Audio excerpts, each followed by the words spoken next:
Glória a Deus. Aleluia, glória a Deus. Levítico.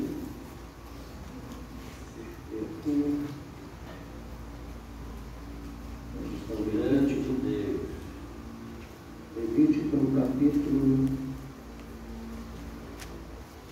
de número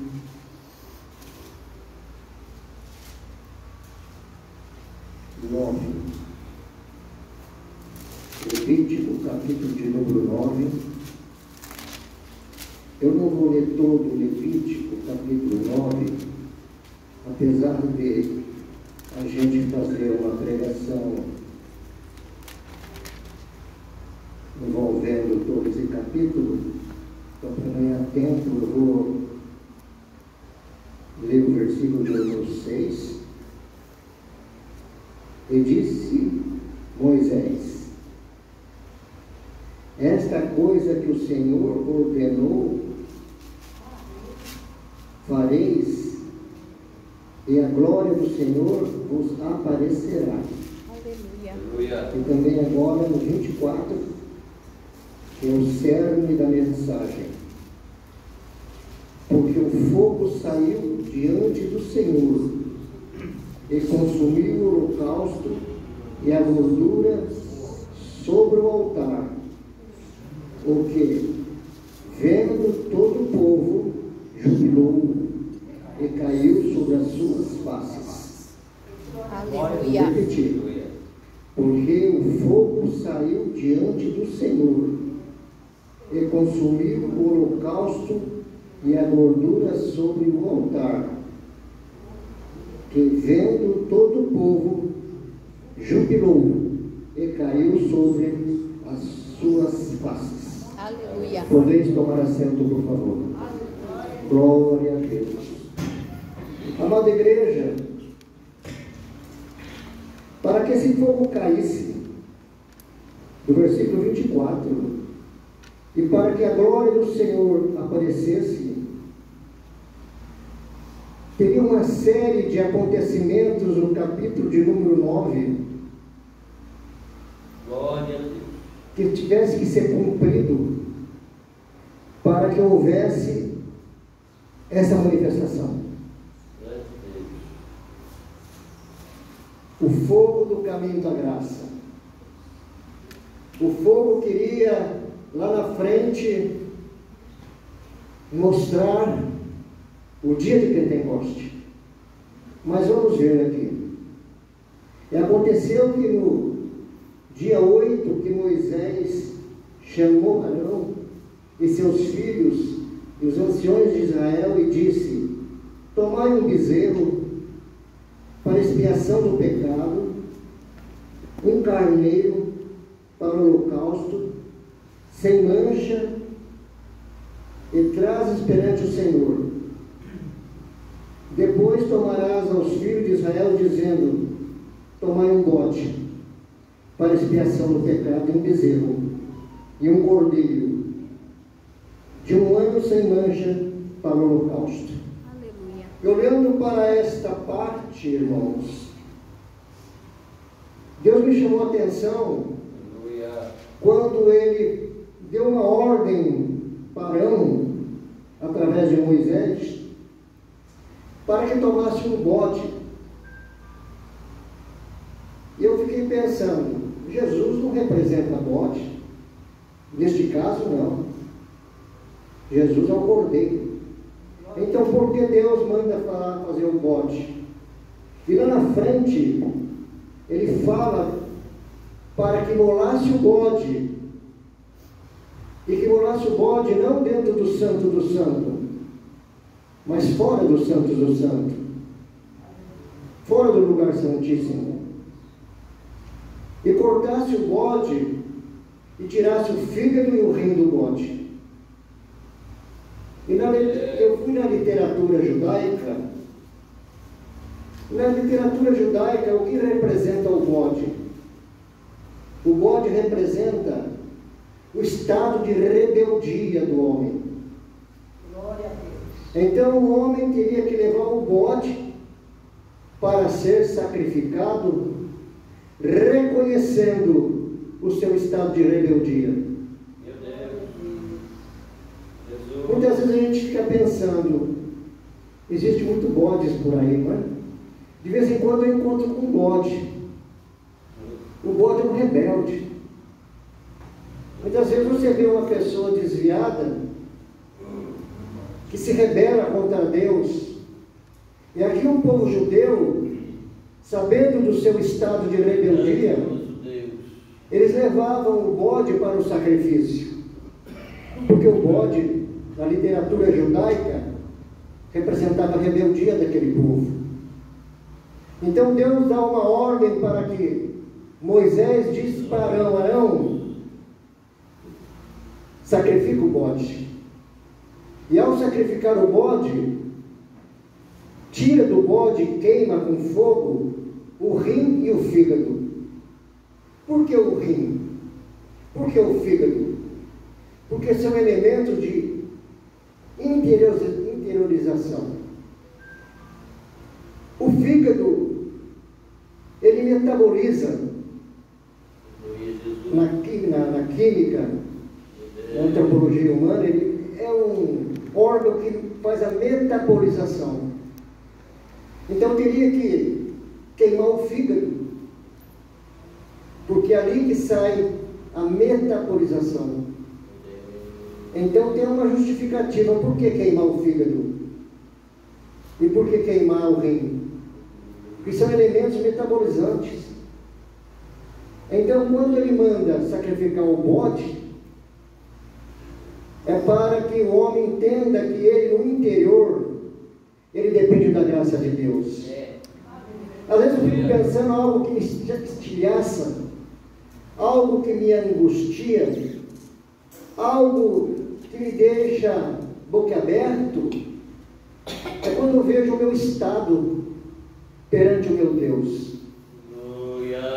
Esse pecado que habita em mim, desde Adão, gerado dentro do meu DNA, que devido ao pecado de Adão, esse pecado nos contaminou. Por isso que o apóstolo João disse que se não tivermos pecado, fazemos-no mentiroso. Mas se confessarmos o nosso pecado, ele é fiel e justo para perdoar os nossos pecados. Então o homem que fala que não tem pecado é um mentiroso. Porque todos nós pecamos, estamos destituídos da glória de Deus. O próprio apóstolo Paulo diz: miserável homem quem sou, quem me libertará deste corpo da morte? Porque quando eu penso fazer o bem, eu não consigo fazer o bem que eu quero, mas o mal que eu não quero. Então o nosso corpo, a nossa carne, é uma carne pecaminosa. Não podemos julgar o irmão, se o irmão erra, se o irmão peca em alguns assuntos, porque nós somos pecadores. E se julgarmos um, estaremos julgando a nós mesmos. Então ele queimou o bode fora do Santo do Santo, para mostrar. Ele colocava a mão no bode, o povo, e ao colocar a mão no bode, o sacerdote imolava o bode, cortava o bode, tirava as partes do bode e queimava com fogo. Depois ele dá uma ordem. Irmãos, essa palavra que eu estou pregando, você não vem pregar isso assim de por aí, não. Os pregadores por aí gostam de prosperidade e autoajuda. Aqui está apontando lá para a graça, lá para Jesus. Você vai entender. Agora você vai pegar o que? Já queimou o bode, agora vai queimar o bezerro. Vai queimar o bezerro e oferecer o bezerro em holocausto. Mas por que o bezerro? Porque também na literatura judaica o bezerro representava paz e amor. Eu fico pensando, tem dia que eu vou dormir com bode e tem dia que eu acordo com bezerro. O bezerro dando aquelas vilambidas de amor em mim, né? Me agradando. Mas às vezes à noite ele se torna um bode, um rebelde. Isso acontece com a gente. O bezerro é aquele que representa a paz, o amor. Então ele vai sacrificar o bezerro e vai misturar o sacrifício com a farinha. Por que farinha? Porque a farinha representa a cura da alma. A farinha representa a cura da alma. Aquela angústia, aquela tristeza pelo pecado. Tem dia que a gente está triste, quando você comete algum deslize, fala o que não deve, analisa, pensa, você angustia a alma. Mas aqui a farinha, que ele manda o povo levar, o povo de Israel, irmãos, eu sou descendente de judeu, eu posso falar, porque na minha árvore genealógica, o meu filho, para ser aceito no judaísmo, pagou muito caro para ir na árvore genealógica nossa, que viemos da Espanha, da Itália, que na época eles foram expulsos na diáspora, e o judeu ficou espalhado, e com a perseguição católica, na noite de São Bartolomeu, o Papa matou 184 mil cristãos. Então meus ancestrais vieram para o Brasil. Você pode ver que o sobrenome Ribeiro foi trocado. É um sobrenome judeu. O meu sobrenome da minha avó, indo na árvore genealógica, eu sou descendente de um sacerdote levita. Então eu tenho duas descendências, em Cristo Jesus, e a primeira descendência abraâmica. Nós somos descendentes em Cristo Jesus, como Paulo, porque aceitou Jesus sendo judeu, né? Então a gente estuda muito essa parte para entender a Torá. E a gente leva a entender que o judeu tira para quem aponta essa área. Mas nós, igreja, sabemos para quem aponta essa área. Então, muitas vezes você tem encontrado por aí um bote, né? Um rebelde, né? Que ao mesmo tempo te faz carinho e ao mesmo tempo te humilha. Humilha a sua crença, humilha a sua religião. É um estado de rebeldia. Então, o povo de Israel levava para o sacerdote, impunha a mão sobre o bode, sobre o bezerro, e automaticamente figurava que os seus pecados passavam para ele.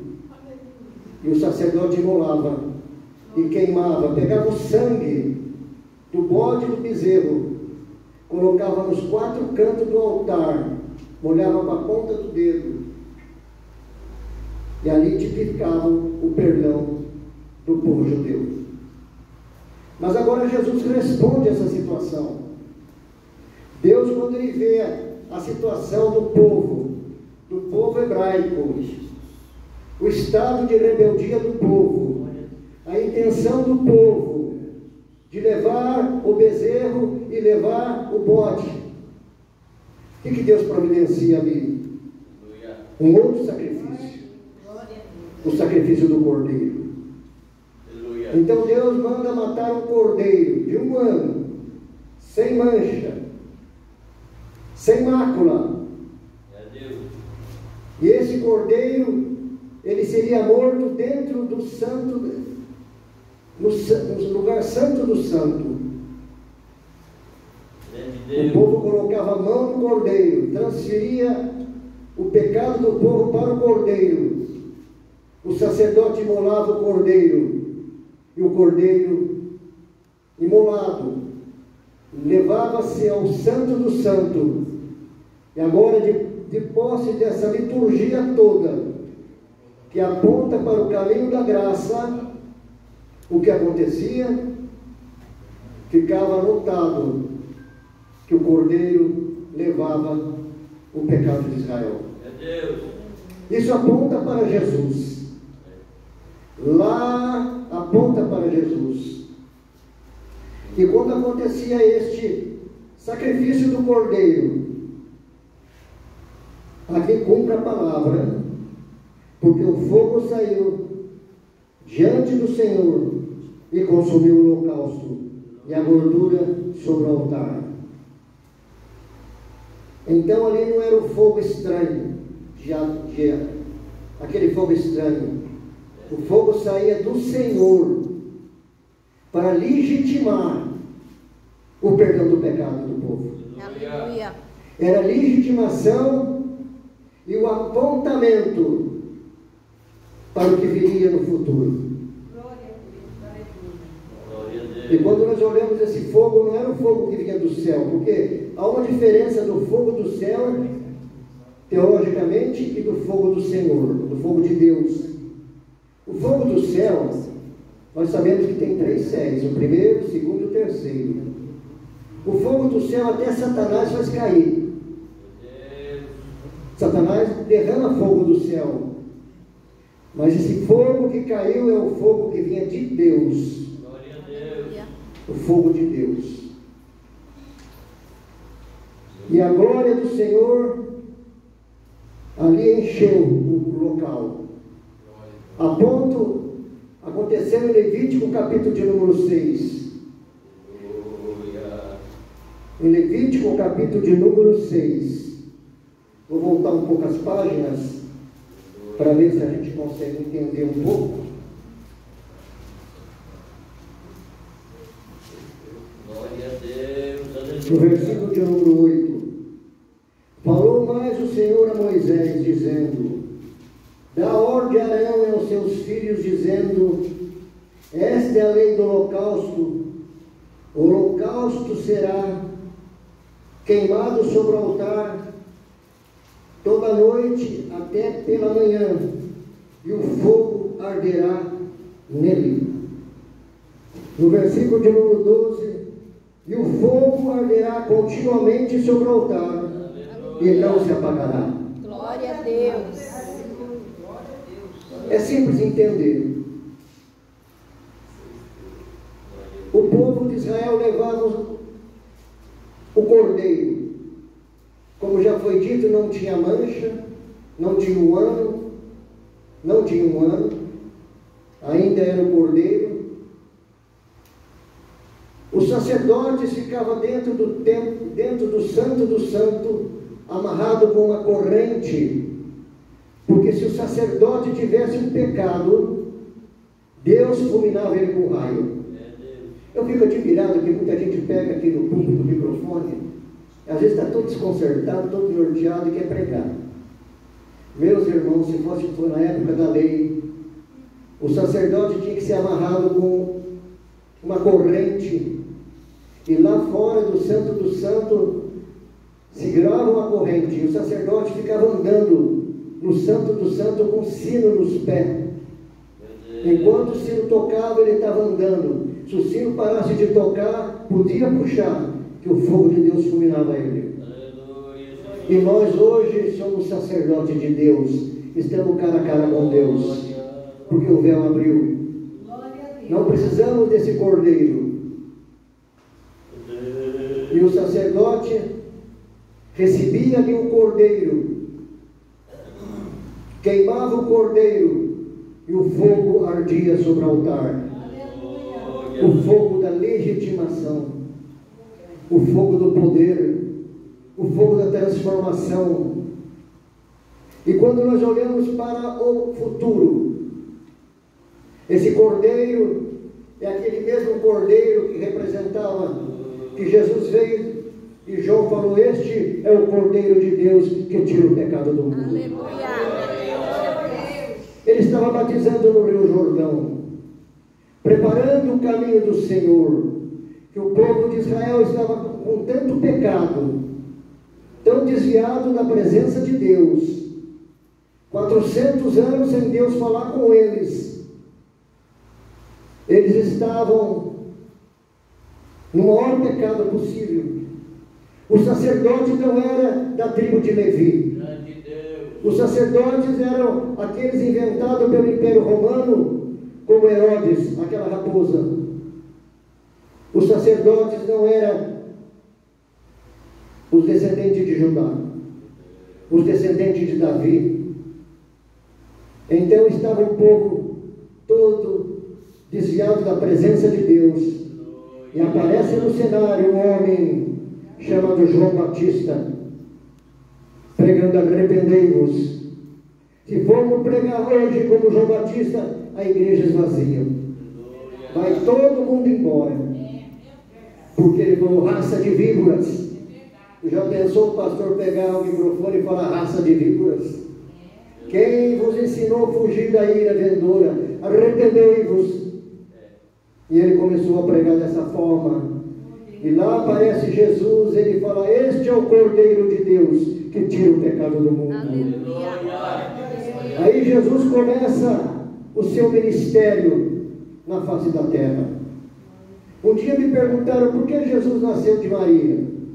Sendo Deus, ele poderia vir e morrer na cruz sendo Deus. Aí eu descobri na palavra dizendo que ele tinha que combater o pecado na própria carne. Eu, quando era católico, achava pelos padres que pregavam que Jesus não sofreu dor, porque ele era Deus. Mas Jesus expiou como homem. Jesus combateu o pecado como homem.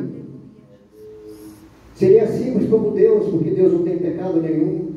Mas ele tinha no DNA dele o sangue de Maria, alimentado pelo umbigo umbilical. Então Jesus era 100% homem. Todo aquele que nega que Jesus era como homem é o espírito do anticristo. Mas Jesus não usou a deidade para expiar o pecado. Como homem, ele teve dor. Como homem, ele se angustiou. Como homem, ele se enfermou. Como homem, ele trabalhou. Como homem, não tinha beleza para que nós o desejássemos. Nenhuma beleza víamos. Não era aquele artista de Hollywood com os olhos azuis, cabelo loiros. Era um homem sem formosura. Ele largou a sua deidade lá no céu. Por isso que fala: de sorte que haja em vós o mesmo sentimento que houve em Cristo Jesus, que sendo em forma de Deus, não teve como usurpação ser igual a Deus, mas humilhou-se a si mesmo, descendo na parte mais baixa da terra e morrendo morte de cruz, o qual Deus exaltou de tal maneira que deu a ele o nome mais poderoso do céu, na terra e debaixo da terra. Ele tem poder, o nome dele é poderoso, aleluia. Agora, para Deus aceitar o sacrifício de Jesus, Jesus não poderia ter pecado. Ele não tinha pecado. Mas ele não era pecador. Apesar dele ter se alimentado de Maria, do sangue dela, para expiar como homem. Lá no Getsemane ele suou o sangue. Os poros se abriu. Ele suou o sangue. E agora ele é levado à cruz do Calvário. Irmãos, quando ele é levado à cruz do Calvário, que ele morre na cruz do Calvário, ele dá um brado dizendo: teletestai, teletestai, está consumado. O véu se abriu naquele instante, a terra escureceu, o coração explodiu de amor. Jesus. Meus irmãos, não era fácil. Ele tinha levado 40 chibatadas. E cada chicotada era de 8 pontas. 8 pontas com osso de carneiro na ponta. 8 pontas vezes 40 dá 320 cortes na cruz. A costa de Jesus virou um farelo. Aparecia até os pulmões. A costa de Jesus ficou pior que um bife quando você soca o bife para fritar. Meu Deus. Pegaram Jesus naquela cruz, arrancaram as vestes dele. Você já imaginou você ter um machucado e colocar a veste em cima do machucado os soldados puxaram aquela veste e saiu pus com pele, com carne. Meu Deus. As mãos de Jesus não alcançavam no local da pregação, porque a cruz era de Barrabás. Barrabás era um homem mais alto, um homem mais forte. Pregaram o braço de Jesus, puxaram e deslocaram o braço de Jesus. Olha a dor em cima de dor. Ele não deu nenhum gemido. Agora na cruz do Calvário, suando sangue, vertendo sangue, chegou a hora de morrer. Ele morreu de asfixia, Aleluia. porque as suas pernas não aguentavam o peso do corpo. Comprimiu os pulmões, e ao comprimir os pulmões, ele morreu também de asfixia e de hemorragia. E quando ele morre, o que ele faz, que acontece?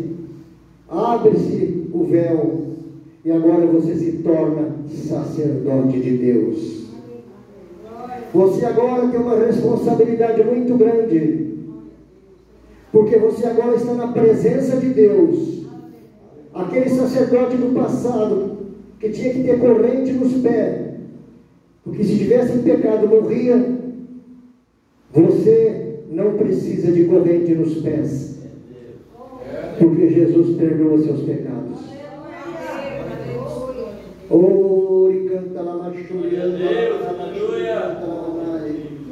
Esta é a pregação da graça, porque pela graça sois salvos. Isso não vem de vós, isso não vem de vós, vem de Deus. Há um sangue que não vem de vós, vem de Deus. Aleluia, há um dom que não vem de vós, vem de Deus. Há um poder que não vem de vós, vem de Deus. Aleluia, glória a Deus. Efésios capítulo de número 2, diz a palavra que Ele te escolheu antes da fundação do mundo. Ele te elegeu, Ele te escolheu. E Efésios capítulo de número 2 diz a palavra que nós éramos destituídos da glória de Deus. Nós éramos homens pecadores, mas agora a graça de Deus nos atingiu. Você tem graça na vida, meu irmão.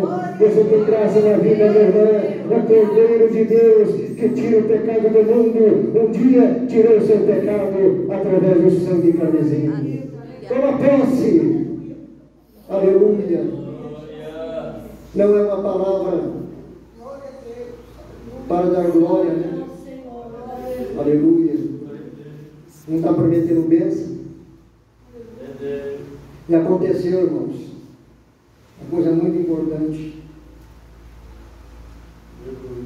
Para que o dia de Pentecostes chegasse, aquele fogo que aconteceu lá, que o fogo desceu como legitimação, para que o dia de Pentecostes acontecesse, tinha que acontecer 3 coisas antes. Primeiro, Jesus tinha que nascer.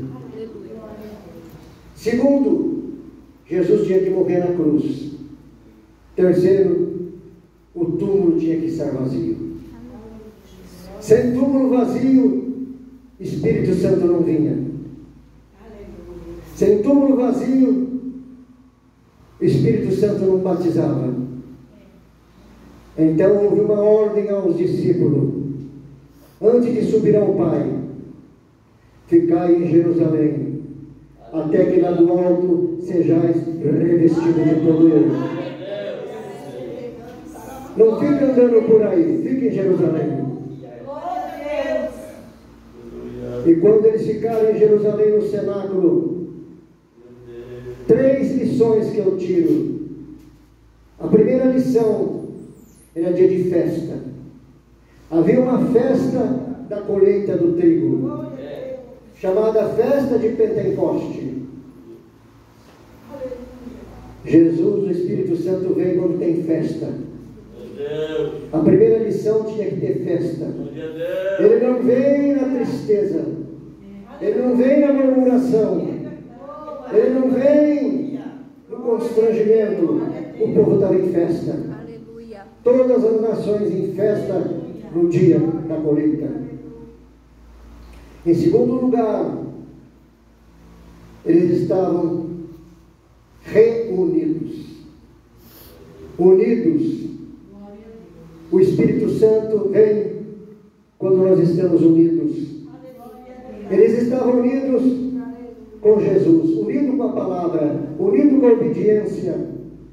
O Espírito Santo não vem quando tem fosso, quando tem rebeldia, quando vem desunião. Ele não vem, ele vem quando estão unidos. Estavam todos unidos, na mesma fé, na mesma unção, cumprindo a palavra, estavam unidos. Você está unido com o seu pastor? Você está unido com a igreja? Você está unido com o presbítero, diácono, evangelista, unido com as irmãs do ciclo de oração? Então o Espírito Santo pode te batizar no Espírito Santo, porque você está unida. Teve que cumprir tudo isto para que o fogo descesse. E apesar de estar unidos, agora, mais uma coisa, quando o Espírito Santo veio, houve uma ação muito poderosa, perplexidade. As nações ficaram perplexas. 14 nações comprando trigo, ouvindo Pedro se levantar e falar. E quando ouviram Pedro falar, o Espírito Santo colocou no ouvido de cada um a sua própria língua materna. Ele falou em língua dos anjos, mas o Espírito Santo inverte a língua. O Capadócio ouviu a língua, a Panfilha ouviu a língua, a Cirene ouviu a língua, o Egito ouviu a língua, todos ouviram falar na sua própria língua, e houve perplexidade, e perguntaram: eles não são galileus? Eles não são homens de pé rachado na roça? Eles não são homens pescadores de peixe? Eles não são homens iletrados? Não estudaram grego? Não conhecem a língua, mas como nós estamos ouvindo eles falar na nossa própria língua? Ficaram perplexos. Em quarto lugar, ao ouvir a língua, houve 2.000 convertidos. Glória a Deus. Aceitaram Jesus como Salvador. Amém. Aleluia. 2.000 convertidos naquele mesmo dia. E um detalhe, aleluia. Quando eles estavam no cenáculo, orando, unidos, foram vistos línguas de fogo na cabeça de cada um. Era este fogo de lá que agora cumpre aqui. Aleluia. O fogo aconteceu depois de vários eventos. Você vem no culto, você adora, você glorifica, você ouve a palavra, você aleluia, aleluia, você ouve a mensagem, e depois da mensagem o fogo desce e batiza no Espírito Santo, e cura, e liberta, e transforma. Receba essa palavra nesta noite, irmão, que a palavra é poderosa, essa palavra é mais poderosa do que a bomba atômica. Se essa palavra levanta do cativeiro, se essa palavra, aleluia, faz a obra na sua vida nesta noite.